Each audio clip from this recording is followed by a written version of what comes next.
The relationship between Israel and African nations is getting stronger and stronger.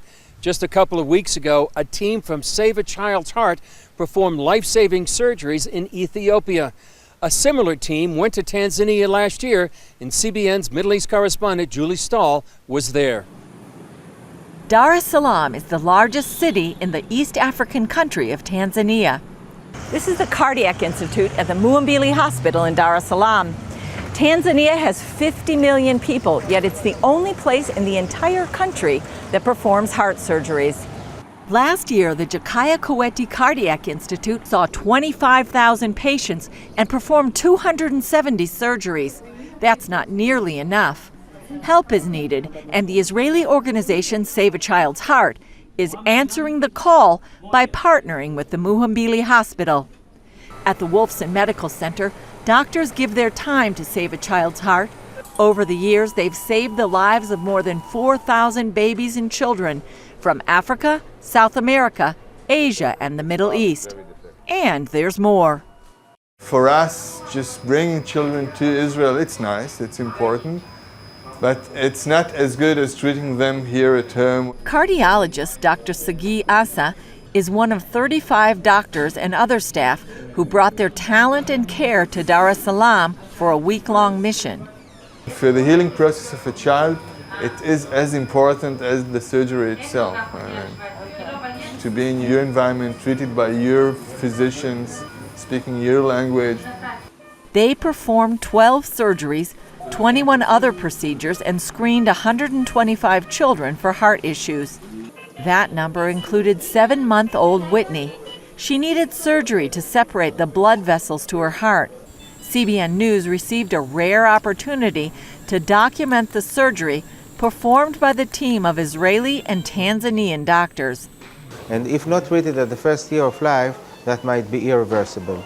And this patient would grow up and die miserably at the age of about 20 or so. Whitney's mom, Lydia Ahilanai, said she knew her daughter's case was uncommon. I was very scared. Then I asked, have you ever did an operation like that to the other kids apart from this? They said no. But at Israel, we used to do it. So they are going to be successful. And that means that she would be able to live like a normal life expectancy, have children, be like a normal child. But the work of Save a Child's Heart doesn't stop there. It's not the volume which counts here, it's that capacity building. And that's why you see the operations are complicated, but it's the locals who are doing with the supervision from the Israel team. Professor Mohammed Janabi, director of the Cardiac Institute, knows it's an uphill task. Because these operations, by our own, nobody could have tried to touch those kids. Having him coming here, and for the first time, we did it together here. So that, I'm hoping that the next case I'll be able to do it by myself. Dr. Godwin Godfrey trained in Israel for 5 years. That helped prepare him for a busy schedule when he returned to Tanzania. I'm the only one who specializes in pediatric cardiac surgery department, but I have some help from other cardiac surgeons who specialize like in adults and vascular. Head surgeon of Save a Child's Heart, Dr. Lior Sasson, mentored Godfrey. I'm very proud because now he assisted me, but in many other cases he did it by himself. What we're looking at is the fruits and the results of a long training program in Israel, where Israeli doctors have been training their colleagues from Tanzania. Save a Child's Heart Executive Director Simon Fisher said there's been a dramatic improvement in the complexity of the cases that Godfrey can handle. Missions like this, he said, bring the Tanzanian team closer to becoming independent. Until a year ago, Tanzanian children in need of heart surgery could not be treated inland. The only opportunities were through surgery either in India or in Israel. This partnership is also giving both Israel and Tanzania an opportunity to take on negative perceptions.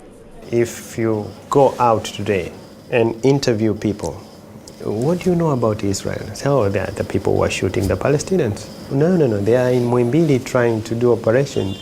If you interview 10 people today, trust me, maybe one will believe your story.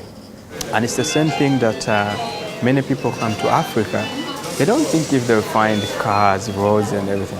They always think about they'll find people starving and living in the jungles and what. So it's really about the image that is portrayed. Randy Weiss recruits volunteers and spends a lot of time keeping the children happy.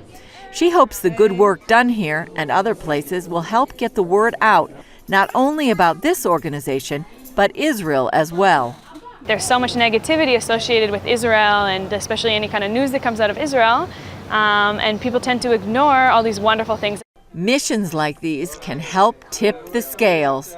I can guarantee you that their image of Israel changed after their child or their children received surgery. Such was the case for this Muslim dad. I love Israel because he rescued my son's life. Give me 5. Yes, he's so good. And that says it all.